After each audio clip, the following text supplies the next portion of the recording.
Bismillahirrahmanirrahim. Assalamualaikum warahmatullahi wabarakatuh.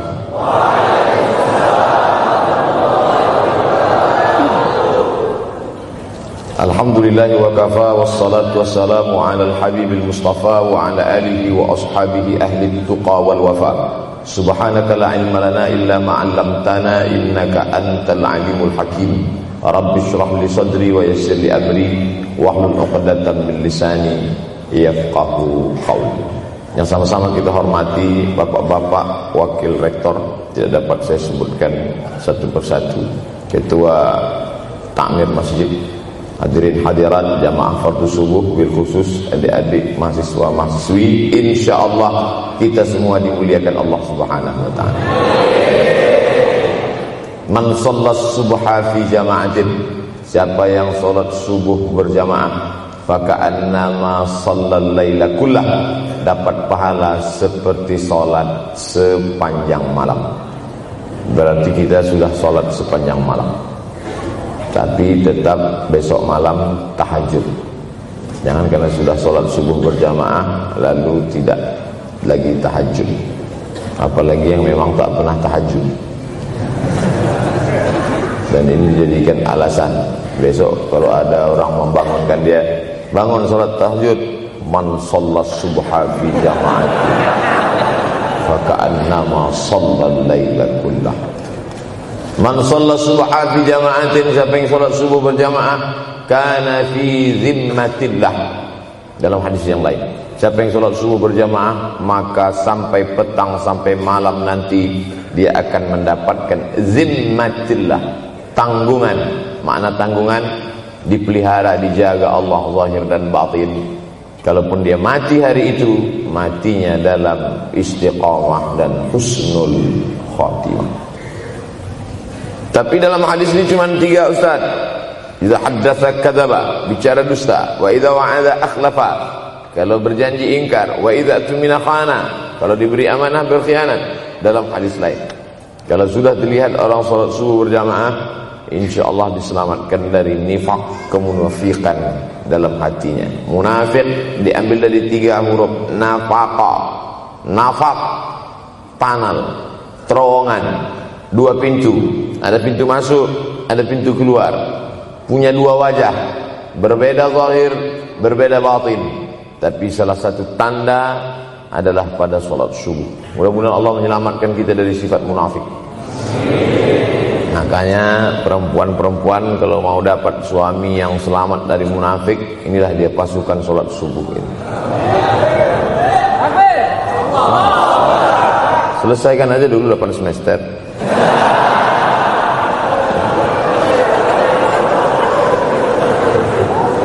Imam Abu Ja'far Al-Barzanji menulis dalam syairnya, walamma tamma min hamlihi, ketika sempurna hamil Aminah, syahrani 2 bulan, ala ashhuril aqwalil marwiyah, menurut riwayat yang masyhur, tufiya bil madinatil munawwarati abuhu Abdullah, meninggallah abuhu, bapaknya, bapak Nabi Muhammad SAW, Abdullah bin Abdul Muttalib bin Hashim bin Abdi Manaf bin Qusay, di kota Al-Madinah Al-Munawwarah. Ketika itu usia Nabi 2 bulan dalam kandungan. Setelah itu Nabi SAW pun lahir, dibesarkan dalam peluk cium kasih sayang Aminah. Lalu kemudian pada usia lebih kurang 4 tahun dibawa lagi ziarah ke makam ayahnya. Dan dalam perjalanan pulang dari ziarah itu meninggal pula Aminah. Apa pelajaran yang ingin diambil dari kematian ayah dan ibu Nabi ini? Banyak analisa sesuai dengan ilmu orang masing-masing.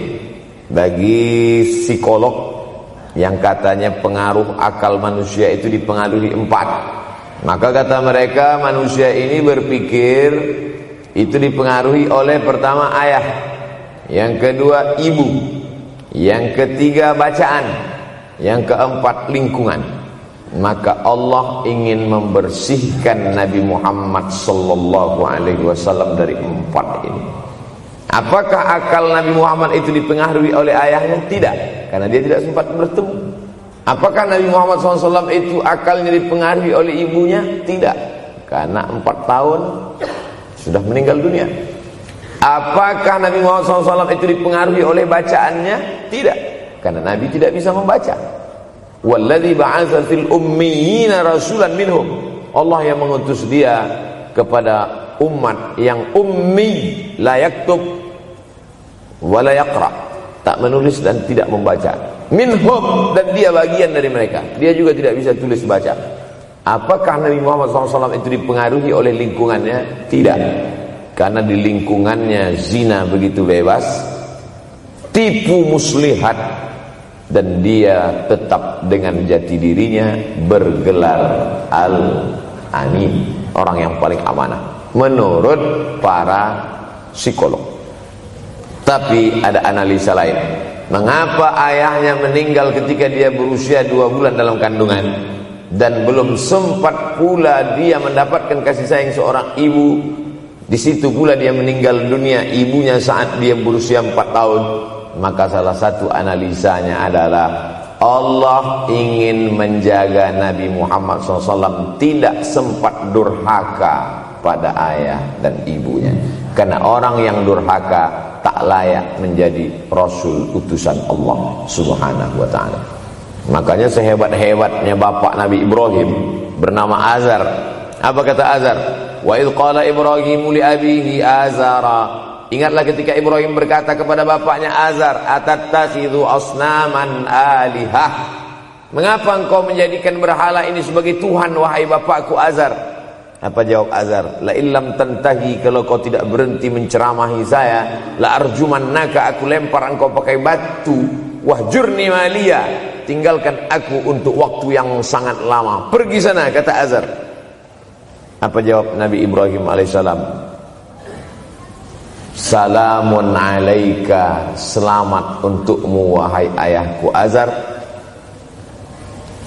Aku akan memohonkan astaghfirulaka rabbi, memohonkan ampun kepada Allah dosa-dosamu supaya diampunkan Allah. Innahu kana bi hafiyya, sesungguhnya Allah amat sangat sayang dan mengabulkan doa-doa. Nabi Ibrahim sempat bertemu dan tidak melawan. Tapi Nabi Muhammad SAW beda dengan Nabi Ibrahim. Allah buat Ibrahim tidak melawan, tapi ayahnya menjadi durhaka kepada anak. Sedangkan Nabi Muhammad SAW dua-dua dan dijaga Allah Subhanahu wa ta'ala. Nabi Muhammad dijaga sehingga tidak sempat durhaka kepada Abdullah dan Aminah, dan Allah pula menjaga Abdullah, menjaga Aminah, sehingga tidak sempat menyakiti manusia yang paling mulia, Nabi besar Muhammad sallallahu alaihi wasallam. Saya tidak memilah-milih nabi-nabi, karena kita memang tidak boleh la nufarriqu baina ahadin mir rusuli. Kita tidak boleh membeda-bedakan antara satu nabi dengan nabi yang lain. Lalu yang membedakan itu siapa? Allah Subhanahu wa ta'ala. Dari cara panggilnya saja berbeda. Kalau Nabi Adam dipanggil Allah, ya Adam, uskun anta wa zawjukal jannah. Nabi Yahya dipanggil Allah, ya Yahya, khudhil kitaba biquwwah. Nabi Isa dipanggil Allah, ya Isa, inni istafaituka 'alan nas. Tapi Nabi Muhammad SAW, Allah tidak pernah manggil dia ya Muhammad. Allah panggil dia dengan 2 sebutan. Pertama, ya ayyuhar rasulu balligh, wahai Rasul. Dalam panggilannya yang lain, ya ayyuhan nabiyyu jahidil kuffar. Bukan kita yang membedakan, Allah yang membedakan cara panggilan untuk Muhammad sallallahu alaihi wasallam. Begitu juga dengan berdoa. Kalau Nabi Musa alaihissalam, dia yang berdoa, Rabbis shrahli sadri, lapangkan dadaku, wa yassirli amri, mudahkan urusanku. Tapi Nabi Muhammad tidak berdoa, Allah langsung memberi. Apa kata Allah? Alam nashrah laka sadrak. Apakah belum kulapangkan dadamu?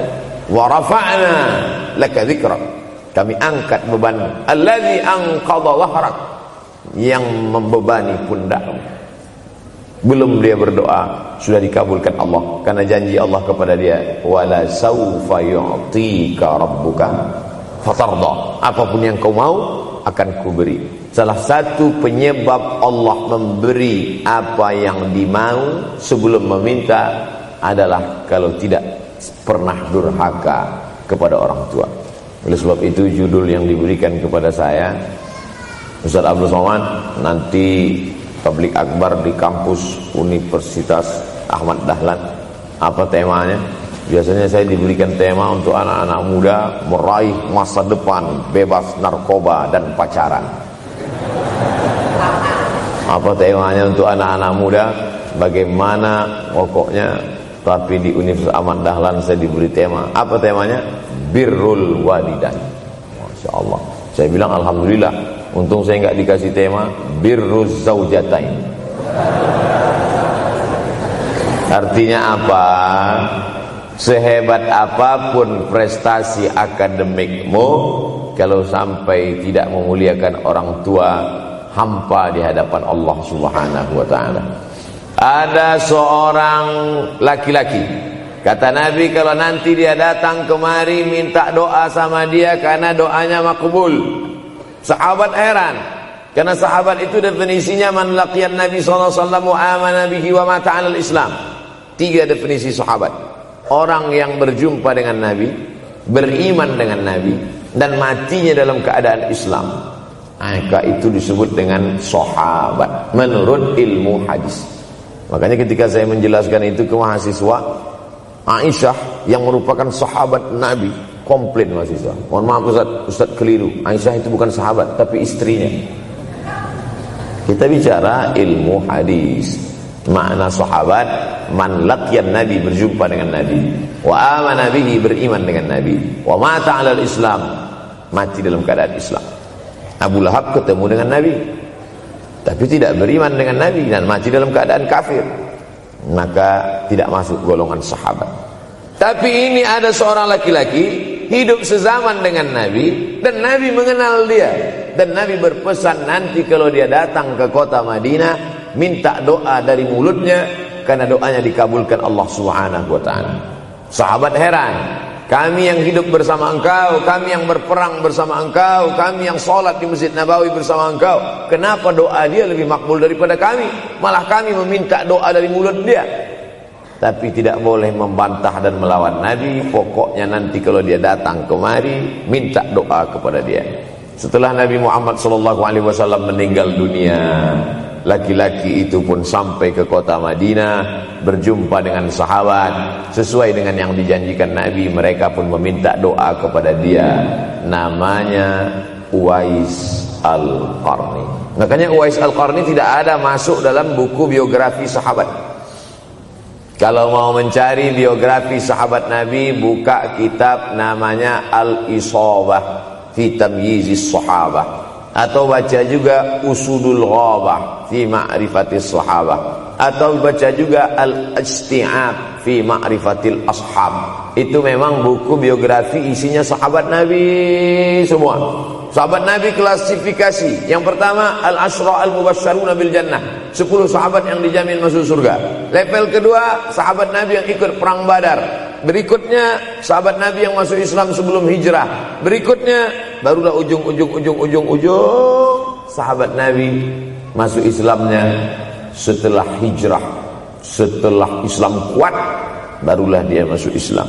Tapi nama Uwais Al-Qarni tidak ada di dalam, karena dia tidak cukup syarat untuk menjadi sahabat, karena dia tidak pernah berjumpa langsung dengan Nabi Muhammad sallallahu alaihi wasallam. Tapi kenapa doanya makbul? Ternyata dia tidak berjumpa dengan Nabi bukan karena dengki, bukan karena musuh, bukan karena tidak beriman. Dia tidak jumpa dengan Nabi, salah satu sebabnya adalah karena dia menjaga ibunya di Yaman. Makkah di tengah, Yaman di bawah, Syam di atas, negeri Syam. Tak ada hubungan dengan negeri paman Syam. Syam di atas, Yaman di bawah, Makkah di tengah. Liila fi Quraisy, perjalanan orang Quraisy. Ila fihim rihlatash syita'i was-shaif, perjalanan syita musim dingin, shaif musim panas. Musim dingin mereka ke Yaman, musim panas mereka pergi ke negeri Syam. Kenapa dingin ke Yaman? Karena Yaman ini kalau musim dingin tidak terlampau dingin, salju tidak turun. Kalau pergi ke negeri Syam, salju turun. Palestina, Yordania, Suriah, Lebanon. Suriah, Lebanon ada salju. Maka musim panas Nabi pergi ke negeri Syam, karena kalau musim panas di Yaman panas sekali. Sedangkan ke negeri Syam panasnya tidak seberapa. Perjalanan orang Arab Quraisy ini diceritakan Allah, di negeri Yaman itulah tempat kampung Uwais Al-Qarni. Tidak sempat dia berjumpa dengan Nabi, tapi doanya lebih makbul daripada orang-orang yang berada bersama Nabi, karena keutamaan berbakti kepada ibu. Kalau sama ayah boleh ngelawan Pak Ustaz? Enggak juga. Jangan ini nanti dijadikan dalil. Kamu kenapa lawan bapakmu? Ada seorang laki-laki. Ini kadang jamaah pandai motong-motong ceramah saya, hanya untuk mencari pembenaran. Sedangkan kita ngaji ini mau mencari kebenaran. 1000 dalil bagi orang untuk mencari kebenaran, tapi ada 1001 hujjah untuk orang yang suka mencari pembenaran. Nah, jadi kalau saya bicara tentang ibu, sesungguhnya ayah sudah masuk. Karena tanpa ayah kita juga bukan apa-apa dan bukan siapa-siapa, walaupun jatah ayah sepertiga, sedangkan ibu lebih daripada itu. Man ahaqqun nas bi husni suhbati, siapa orang yang paling layak mendapatkan baktiku ya Rasulullah? Ummuka. Summa man, siapa lagi? Ummuka. Summa man, siapa lagi? Ummuka. Summa man, abuka. Itu yang menyusun itu Nabi SAW, bukan saya. Itu makanya ibumu, ibumu, ibumu, bapakmu. Kenapa Nabi 3 kali? Kenapa Nabi menyebut laki-laki 1 kali, perempuan 3 kali? Karena ibumu mengandung, ibumu melahirkan, ibumu menyusukan. Siapa yang mau dapat 3 kali? Coba yang 3 ini. Mengandung, melahirkan, menyusukan. 3 ini belum bisa dilakukan oleh laki-laki dimanapun. Adapun merubah wajah sudah bisa. Makanya ada lady boy, wajah lady, betis boy. Tapi untuk mengandung tidak bisa. Ana Rahman, aku ini Rahman, kata Allah. Syaqaqtur rahim wa ja'altu lahu isman min ismi. Aku ciptakan satu makhluk di dalam perut perempuan, maaf, namanya rahim, dari namaku. Ini yang belum bisa dibuat dokter dimanapun di dunia ini, menciptakan rahim, belum bisa. Andai terpecah rekor ini, maka kebanggaan luar biasa bagi LGBT. Tidak bisa, sampai hari kiamat tidak akan bisa, janji Allah. Karena Allah mengatakan dalam hadis qudsi, Ana Rahman ja'altu lahu isman min ismi. Maka ada satu makhluk dalam perut perempuan yang diciptakan, diambil dari Asmaul Husna. Sehebat-hebatnya laki-laki, dari ujung rambut sampai ujung kaki tidak ada di tubuhnya ini yang diambil dari Asmaul Husna, tak ada. Bahwa namanya dari Asmaul Husna ada, Abdus Somad. Tapi ada makhluk di badannya diambil dari Asmaul Husna, itu hanya ada pada perempuan. Oleh sebab itu perempuan luar biasa. Makanya kampus Universitas Ahmad Dahlan memuliakan perempuan. Mana perempuan? Di atas letaknya. Makanya saya tidak terlalu berani mendongak ke atas. Begitu hebatnya perempuan. Perempuan adalah ibumu, perempuan adalah istrimu, perempuan adalah anakmu, perempuan adalah adikmu. Maka saat engkau memuliakan perempuan, engkau sedang memuliakan 4 aspek dari kehidupan. Ketika Nabi Muhammad SAW diutus Allah ke atas muka bumi ini, salah satunya adalah mengajarkan manusia bagaimana menempatkan pada posisinya. Posisi dia adalah tempat kita menumpang. Ketika ada seorang laki-laki yang sudah sukses diwawancarai, siapa orang yang paling berjasa dalam hidup Anda? Dulu waktu saya merantau ke Yogyakarta, belum ada apa-apa, saya sempat numpang di rumah dia selama 4 bulan. Kata seorang artis dalam sebuah wawancara, Begitu bangganya dia berkata, itulah orang paling berjasa kepada saya karena saya sempat numpang di rumahnya 4 bulan. Tapi ada yang dia lupa, bukan rumahnya yang kau tumpang, bukan ruang tamunya yang kau diami, sempat numpang di perutnya 9 bulan 10 hari. Tak pernah kau sebut. Angkat tangan yang tidak menumpang di rahim, langsung dari planet Mars langsung kemari. Enggak ada. Mr. Bean yang kita semua sehebat apapun pernah menumpang di perutnya. Oleh sebab itu makanya dosa yang paling mengerikan adalah kalau ada orang jual sabu-sabu, peminum khamar, di dunianya bahagia, happy, senang. Itu Ustaz, pengedar narkoba, hidupnya aman, adem, ayem, tentram. Di akhirat azabnya baru diberikan Allah SWT.